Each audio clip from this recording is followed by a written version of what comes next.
Bueno, como les decía, hoy tenemos la clase de hoy, vamos a ver personas jurídicas, ¿sí? Una de las últimas clases que estuvimos viendo, o por lo menos que vieron conmigo, estuvimos hablando de personas humanas, ¿sí?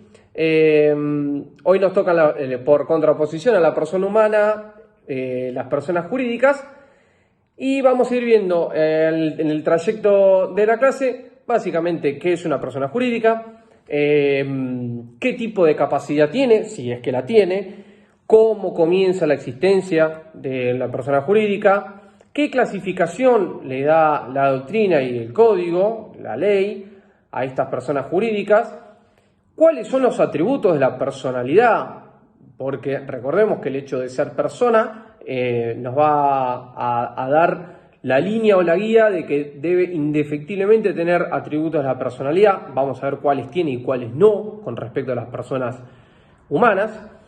Vamos a hablar un poquitito de responsabilidad de las personas jurídicas. Y por último, una vez transcurrido todo este trayecto, vamos a ver cómo se disuelve y posteriormente cómo se liquida una persona jurídica, ¿sí? Bien, en cuanto al concepto de persona jurídica, un problemita. Un segundito. Ahora sí. En cuanto al concepto de persona jurídica, a diferencia de lo que habíamos visto con personas humanas, la persona jurídica está específicamente definida, ¿sí?, en el Código Civil, en su artículo 141, el cual simplemente dice que son personas jurídicas todos los entes a los cuales el ordenamiento jurídico les confiere aptitud para adquirir derechos y contraer obligaciones para el cumplimiento de su objeto y a los fines de su creación.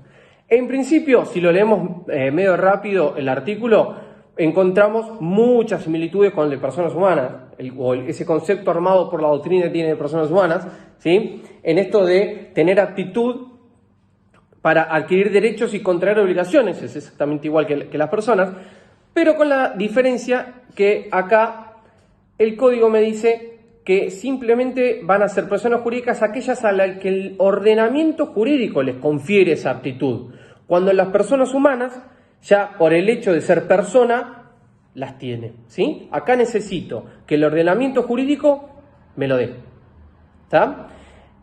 Y la otra gran diferencia que podemos observar en el concepto es el fin por el cual son creadas y el fin por el cual es otorgado, ¿sí?, esta aptitud por parte del ordenamiento jurídico, ¿sí?, que es para el cumplir su objeto, ¿sí?, y los fines de su creación, que los vamos a ir viendo más adelante, ¿sí?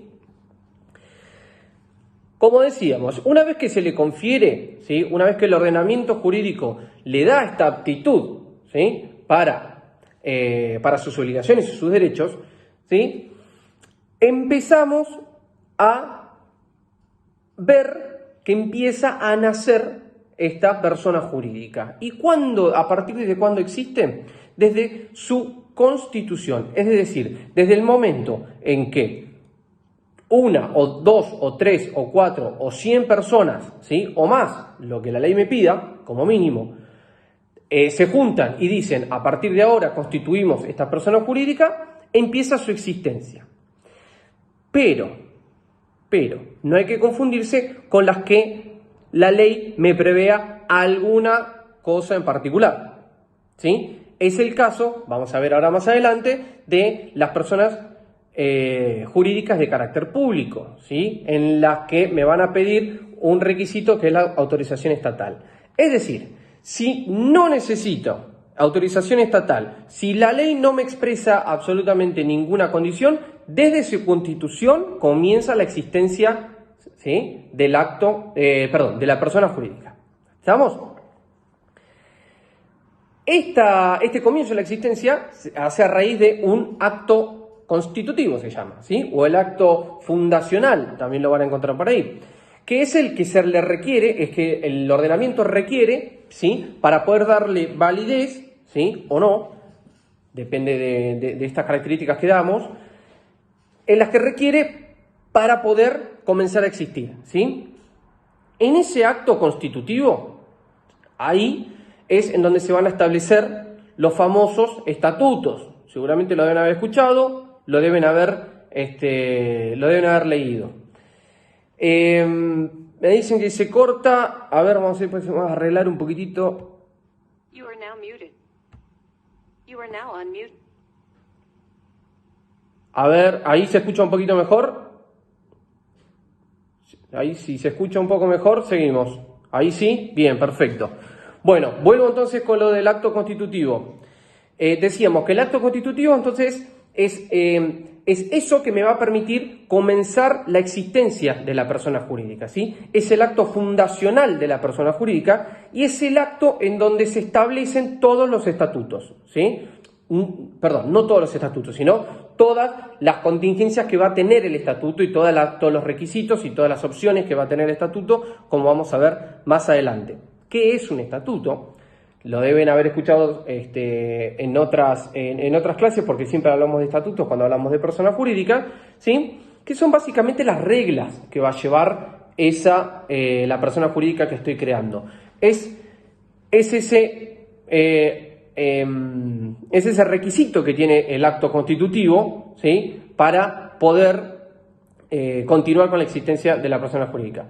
En este estatuto van a tener, se va a establecer, por ejemplo, el nombre de la persona jurídica, el objeto de la persona jurídica, el domicilio en donde va a actuar la persona jurídica, quiénes son los miembros, cuál es el patrimonio, cómo se aporta, cómo se integra ese patrimonio, etcétera, etcétera, etcétera, y un montón de cositas más que vamos a ver más adelante cuando hablemos específicamente del estatuto. Pero sepan, ahora quédense con esto, ese acto constitutivo, ¿sí? Es el acto en donde voy a establecer en el estatuto todas estas cosas que me piden para poder después llevárselo a la Inspección General de Personas Jurídicas, que es el organismo estatal que me va a autorizar, me va a aprobar o no los estatutos. ¿Sí? Seguimos. Cuando hablábamos de personas jurídicas, ¿sí? Tenemos que hablar de distintos tipos de personas jurídicas, ¿sí? Por eso el código establece una clasificación que taxativamente las incorpora en el artículo 146 y 148. En el artículo 146 me va a decir cuáles son las personas jurídicas públicas y en el 148 cuáles son las personas jurídicas privadas, ¿sí? En el 146 me dice que son personas jurídicas públicas el Estado Nacional, en su conjunto, todo lo que es Estado Nacional. Las provincias, cada una de las 23. La Ciudad Autónoma de Buenos Aires, ¿sí? Incorporación del código, que no estaba antes. Esta clasificación la tenía el código viejo de esta manera, incorpora la Ciudad Autónoma de Buenos Aires. Los municipios, dentro de las provincias, cada uno de los municipios.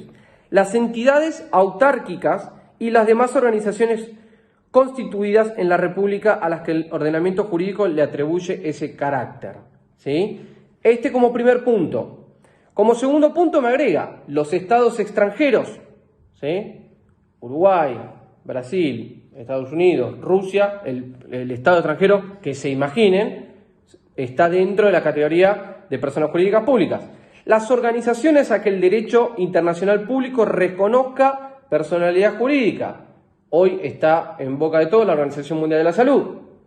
También es una persona jurídica pública. Y como último punto me agrega la Iglesia Católica.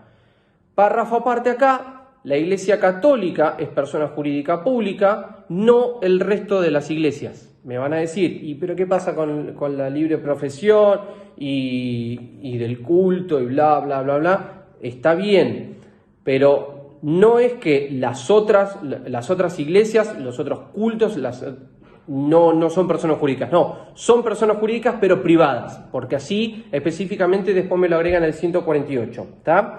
Entonces, como pública, solo la Iglesia Católica, porque es la que reconoce el artículo 2 de la Constitución Nacional y es la que profesa la mayoría de los habitantes del suelo argentino, ¿sí? Simplemente por ese motivo. Yendo al 148, en las personas jurídicas privadas, enuncia las sociedades, las asociaciones civiles, las simples asociaciones, las fundaciones. Estas tres últimas que acabo de ver las vamos a ver en profundidad la próxima clase. Las iglesias, confesiones, comunidades o entidades religiosas que no sean la católica, porque si no son públicas, ¿se entiende? Las mutuales, las cooperativas, los consorcios de propiedad horizontal y toda otra contemplada en las disposiciones de este código, ¿sí? Las separamos. El código las clasifica y las separa, porque no son los mismos los requisitos que voy a tener para una persona jurídica pública que para las personas jurídicas privadas, ¿sí? Están desperdigados, dispersos por todo el código, cuáles son requisitos para uno y requisitos para otro. Los vamos a ir viendo a medida que avanzamos. Respecto de los atributos de la personalidad, seguramente ya los estamos viendo, ya los recuerdan cuáles son los atributos de la personalidad de la persona humana: nombre, domicilio, patrimonio, capacidad y estado, ¿sí?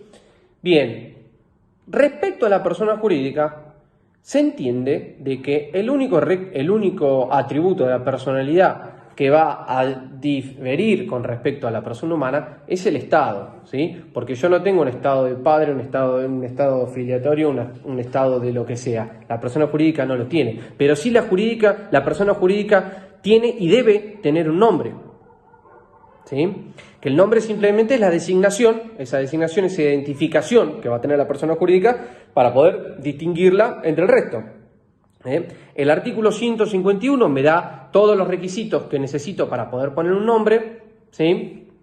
En lo cual quiero destacar en el segundo párrafo, en cuanto me dice que el nombre debe satisfacer recaudos de veracidad, novedad y aptitud distintiva, ¿sí? ¿Qué es esto de veracidad? Tiene que tener cierto carácter verídico el nombre por el cual le voy a poner a la persona jurídica. Por lo general, el nombre es un poco identificatorio también del objeto, no necesariamente tiene que ser eso, pero siempre sirve para poder implementar el nombre. Novedad, tiene que ser algo nuevo, novedoso. No puedo utilizar un nombre ya que venía funcionando con alguna persona jurídica, ¿sí? Salvo que nos pongamos a pagar lo que haya que pagar para poder usarlo, ¿sí? No me quiero meter en el tema de franquicias y demás porque no es a lo que viene el tema. Y aptitud distintiva, esto es lo que tenía, que a través del nombre se puede distinguir que bajo este nombre actúa esta persona jurídica, ¿sí? Pero en el 151 están bien explicados todos los requisitos que debe tener el nombre. Otro atributo de la personalidad: domicilio. Tengo que tener indefectiblemente un domicilio en el cual va a estar constituida esa persona jurídica. La persona jurídica no puede estar en un X lugar, ¿sí? Debe estarlo. ¿Y de dónde debe surgir ese domicilio? Del estatuto, ¿sí? En ese acto constitutivo que veíamos, que teníamos el estatuto, ahí va a surgir el domicilio que va a establecer esa persona jurídica. ¿Para qué? Para los fines de notificación, para los fines de funcionamiento, etcétera, etcétera, etcétera. A ver, ahí corto y vuelvo. You are now muted. You are now unmuted. A ver si ahí se escucha un poquito mejor, espero que sí. Les pongo ahí, ojo con el tema de la sede social, el artículo 153 del código, porque el 153 me dice que se tienen por válidas y vinculantes para la persona jurídica todas las notificaciones efectuadas en la sede inscripta. Como ustedes sabrán, hay una sede, ¿sí? hay un lugar central o la sede central que se le dice a la persona jurídica, y después tiene un montón de sedes diseminadas por distintos puntos geográficos, en los cuales el 153 me advierte de que se van a tener por válidas y van a ser vinculantes las notificaciones ahí, ¿sí? Es decir, cualquier notificación que yo haga en una sede social inscripta,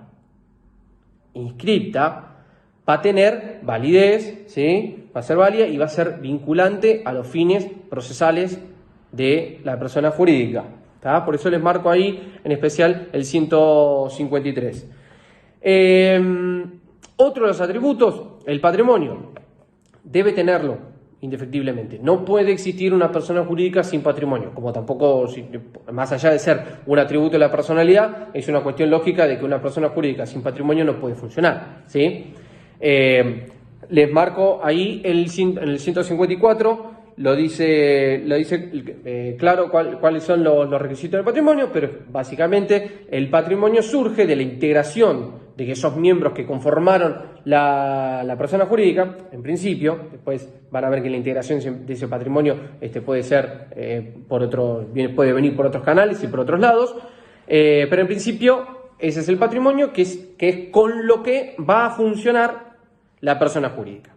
Y respecto de la capacidad, con respecto a esto, en el mismo 141 que nos daba el concepto de persona jurídica, de ahí nos va a surgir un único inconveniente con respecto a la capacidad. ¿Tienen capacidad para adquirir derechos? Sí. ¿Tienen capacidad para contraer obligaciones? Sí, la tienen. ¿Lo pueden hacer por sí mismas? No. Este es el típico caso de que son ejercidas a través de sus representantes, ¿sí? El representante de la persona jurídica es quien va a adquirir los derechos para la persona jurídica y es quien va a contraer las obligaciones para la persona jurídica, ¿sí? Sigamos. Una vez visto esto de los atributos, pasamos ya a una partecita un poquito más interesante que suele traer algunos temitas con las personas jurídicas, que es el tema de la responsabilidad. La responsabilidad de las personas jurídicas es un tema que ha sido objeto de tratados de responsabilidad, porque es un tema muy complejo, muy complejo. Yo lo que quiero que se queden con el análisis que le voy a dar ahora es con la parte conceptual, ¿sí?, de responsabilidad y con la parte orientativa que les da el 144 y el 160 del código para entender un poco cómo funciona la responsabilidad de las personas jurídicas, ¿sí? Sabemos que el principio general de la responsabilidad es que sus miembros, o sea, los miembros que componen esa persona jurídica, no van a responder por las obligaciones contraídas, ¿sí? Porque justamente hay una personalidad totalmente diferenciada entre lo que es la persona jurídica y lo que son los miembros, ¿sí? Son dos personalidades totalmente distintas. Ahora, sabiendo que siempre va a responder la persona jurídica, ¿hay algún momento en donde no va a responder la persona jurídica? ¿Hay algún momento donde va a responder pura y exclusivamente el socio o los miembros? ¿Hay algún momento donde van a responder ambos? ¿Sí? Bueno, este es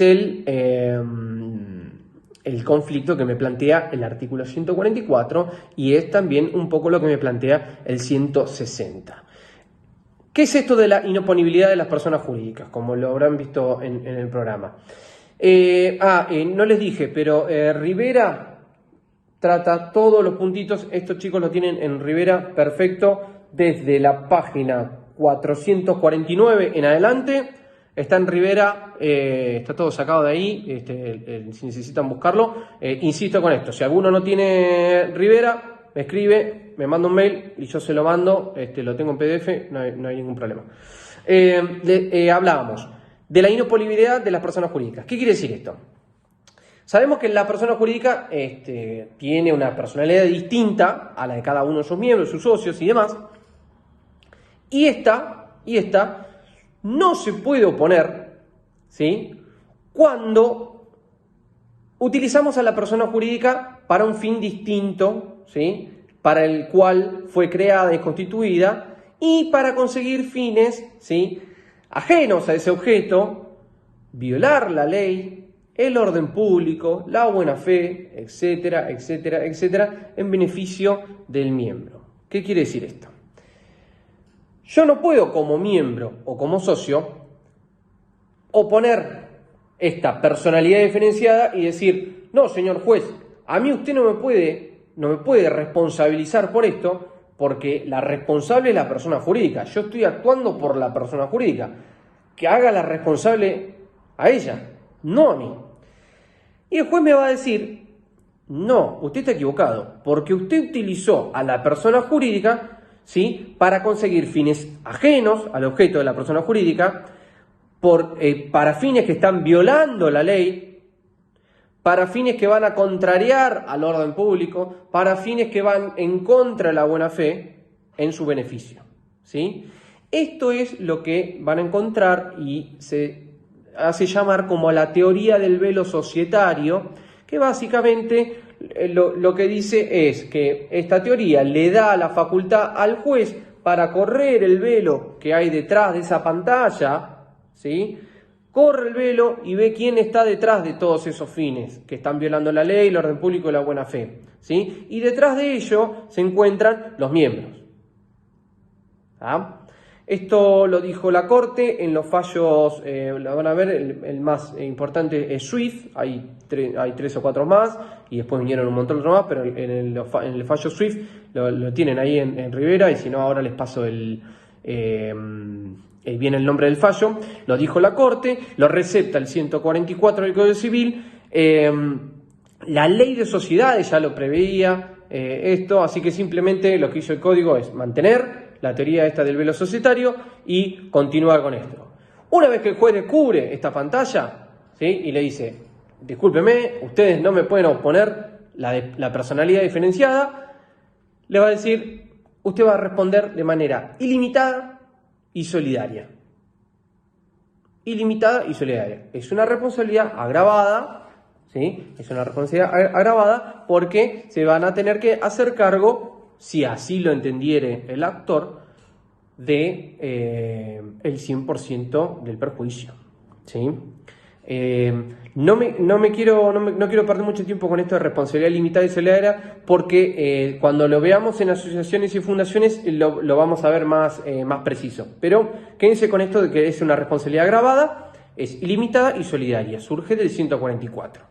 Ahora bien, respecto a la responsabilidad que tienen los administradores, ¿sí?, a la responsabilidad que tienen los administradores, ellos también van a responder con la sociedad, con la persona jurídica, ¿sí?, cuando en ejercicio o con ocasión de sus funciones, me dice el 160, es decir, el administrador está ejerciendo y está en ocasión de sus funciones, ¿sí?, ya sea por un acto de acción, ¿sí?, que hizo, o por un acto de omisión, es decir, que no hizo, ¿sí?, si causa daños ese acto, también, ¿sí?, el administrador puede llegar a responder de manera solidaria e ilimitada, ¿sí?, por esos daños que realizó la persona jurídica. Pero vean acá la diferencia. Uno es como para poder oponerla, ¿sí?, oponer la personalidad diferenciada, y en el otro, eso es el 144, y el 160 lo que me está hablando es de la responsabilidad que tienen esos administradores por los daños que cause la persona jurídica. ¿Se entiende? Bien, después abrimos el canal de preguntas y ahí vemos bien SRLs y demás. Entrando ya en la última partecita, que sería la parte de la disolución de las personas jurídicas. Insisto con esto, nos van a quedar varios temitas dando vuelta, estoy yendo a los centrales para que el video no se haga muy largo. Cualquier duda que vayan teniendo y cualquier tema que quieran ustedes que desarrollemos con más profundidad, lo hablamos, lo desarrollamos, me contactan y lo exponemos, lo hacemos, no hay ningún problema. Simplemente esto es lo que tienen que tener en cuenta para entender el tema de personas jurídicas. Decíamos, disolución de la persona jurídica. Están también diseminados en gran parte del código, pero específicamente los artículos 163, 164, 165 y 167 del Código Civil, en el cual me va a hablar de liquidación. ¿Cuáles son? ¿Sí? Encontramos decisión de sus miembros. Los miembros que se juntaron para constituirla deciden, bueno, muchachos, hasta acá llegamos, ya no sirve más la persona jurídica, no da rédito, no está, o por el motivo que sea, deciden juntarse en asamblea y disolverla. Se disuelve, termina la liquidación. Van a ver que quizás pasé por alto toda la parte, esto de cómo funcionan las personas jurídicas, qué son las asambleas y demás, pero lo hice adrede para que no se nos junte con lo que van a ver la próxima clase en asociaciones, simples asociaciones y fundaciones, porque ahí van a ver bien cómo es el funcionamiento de estas personas jurídicas privadas, que por ahí son las más interesantes y las que más nos sirve ver cómo es el funcionamiento, todo el tema de los votos, de sus miembros y demás, para no perdernos quizás en los conceptos básicos, que es el concepto primordial de persona jurídica. Dijimos entonces, decisión de sus miembros, por un lado. Cumplimiento de la condición resolutoria. Puede ser que en el estatuto, en el acto constitutivo, se establezca una condición resolutoria en el cual, al cumplirse esa condición, se disuelve automáticamente la persona jurídica. Se puede establecer. Consecución del objeto. Se creó la persona jurídica con un fin y con un objeto específico. Se cumplió. Listo, terminó. ¿La podemos continuar? Bueno, nos tendremos que juntar de vuelta, analizar todo otra vez y con la mayoría agravada de todos los miembros podemos continuarla. Pero en principio, la consecución del objeto me marca la disolución de la persona jurídica. ¿Tá? Vencimiento del plazo. También lo podemos dejar estipulado en el estatuto. Tengo un plazo para actuar la persona jurídica. 1 año, 2 años, 3 meses, 3 días, lo que sea. Pero tengo un plazo razonable para el objeto. No le puedo poner un plazo de 3 días para hacer un hospital. No, bueno, no se puede. O sea, siempre y cuando el plazo para el cumplimiento del objeto sea razonable y ese plazo se cumple, se disuelve la persona jurídica. Declaración de la quiebra. Esto es un instituto que van a ver más adelante en la carrera, pero básicamente es cuando la persona jurídica ya se encuentra en un estado de cesación de pagos, en un estado de insolvencia, etcétera, se puede pedir la quiebra, se declara el juez declara que esa persona jurídica entra en quiebra, se disuelve y se liquida. ¿Sí? Paola pregunta si vamos a dejar el PowerPoint en Pedco. Sí, una vez que terminemos todo esto, agrego el link de YouTube y les dejo el PowerPoint, que en realidad es un PDF. Se los dejo en Pedco. Sigamos. Fusión y escisión. Bueno, son dos institutos que funcionan para disolver la persona jurídica. Distinto de la transformación, que lo van a ver, también lo van a llegar a leer. En la transformación simplemente, ya sea por un cambio de objeto o alguna otra razón, se transforma la persona jurídica, pero continúa. En cambio, en la disolución tenemos dos institutos, fusión y escisión. En la fusión lo que tenemos es la disolución de dos personas jurídicas para formar una nueva. ¿Sí? Se disuelven por fusión y se crea una nueva. En la escisión lo que tenemos es el desprendimiento, si se quiere, patrimonial de una para poder formar otra. ¿Sí? Hay algunos que dicen que la escisión podría estar en un caso de transformación o no. Lo cierto es que la escisión también forma parte de la disolución, porque al quedarnos sin patrimonio, si alguna de las personas jurídicas se queda sin patrimonio, no me falta uno de los atributos de la personalidad y por ende no puedo continuar, se disuelve.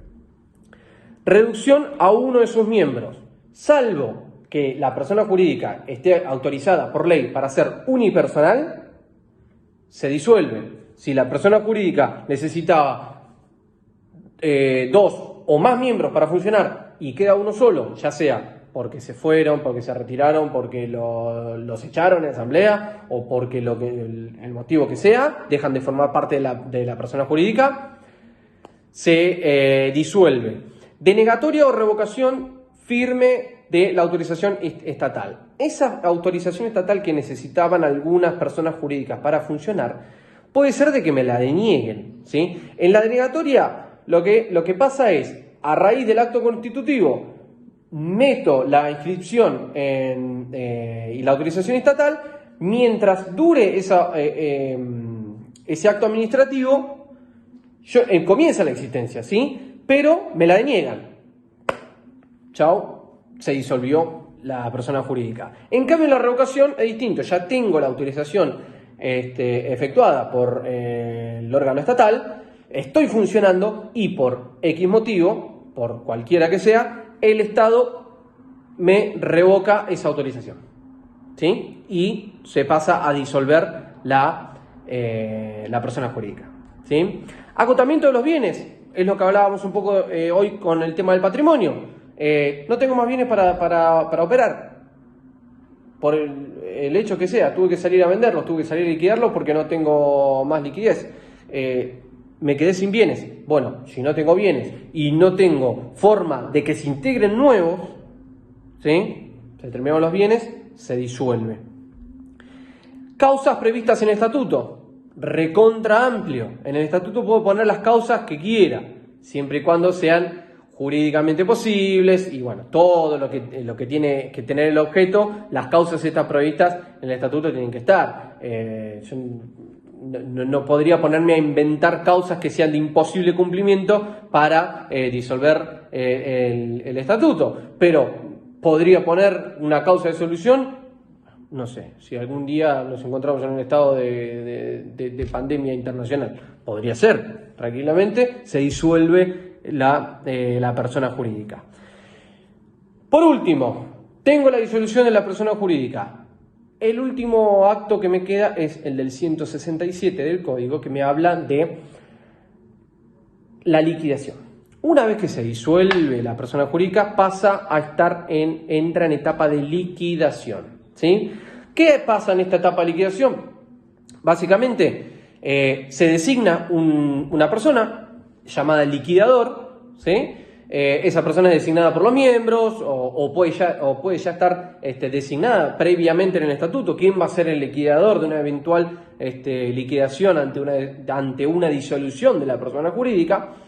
Este liquidador lo que va a hacer básicamente en esta etapa es vender todos los activos que queden, si quedan, venderlos todos, proceder a cancelar todos los pasivos que hay con esa liquidación de activos que se hizo, y de quedar algún remanente, ¿sí? Adquirí 100 por activos, tenía 50 de pasivo, me quedan 50, esos 50 se reparten entre los miembros que hayan quedado, ¿sí? Como parte de las personas jurídicas. ¿Está? Todo eso se va a encargar pura y exclusivamente el liquidador designado por los miembros o por estatuto, y termina la vida y obra de las personas jurídicas. Eso es todo. Insisto, la idea es que les queden los conceptos básicos bien arraigados y que puedan ustedes, con esto que estuvimos viendo, entender, porque esta parte de la bolilla es la parte conceptual y general de personas jurídicas. Vamos a ver más adelante, en particular a las personas jurídicas, y ahí sí nos vamos a meter un poquitito más en cada tema. Esto es la parte general. No me metí con la parte de las funciones porque los vemos más en profundidad en la que viene. Y si me quedó alguna cosita dando vuelta por ahí, la analizamos, la vemos, las preguntan, la consultan y la respondemos. Eso es todo, y bueno, nos quedamos respondiendo preguntas.